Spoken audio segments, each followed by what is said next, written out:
বিশেষ একটি সাক্ষাৎকারে অভিনেত্রী প্রার্থনা ফারদিন দিঘি বলেছেন, খুব দেখে শুনে সিন্ডিকেট মেনে এখন কাজ করছি, যেটা আমি বুঝে উঠতে পারি।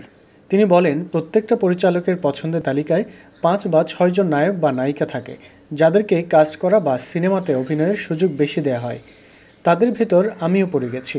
কোনো পরিচালকের আইকেন্দ্রিক ফেভারিট হতে পারিনি মনে করেন ঢাকাই চলচ্চিত্রের এই নায়িকা। এছাড়াও তিনি বলেন, আমি নির্দিষ্ট কোনো পরিচালকের ফেভারিট হতে চাই না, আমি সবার সাথেই কাজ করতে চাই। দিঘি জানান, প্রত্যেক পরিচালকের উচিত নির্দিষ্ট অভিনেতা অভিনেত্রীদের পাশাপাশি যারা চরিত্রটির সাথে মানানশীল তাদেরকে সুযোগ দেওয়া। এতে নতুনদের কাজের প্রতি আগ্রহ বাড়বে, অভিনয় দক্ষতা বাড়বে।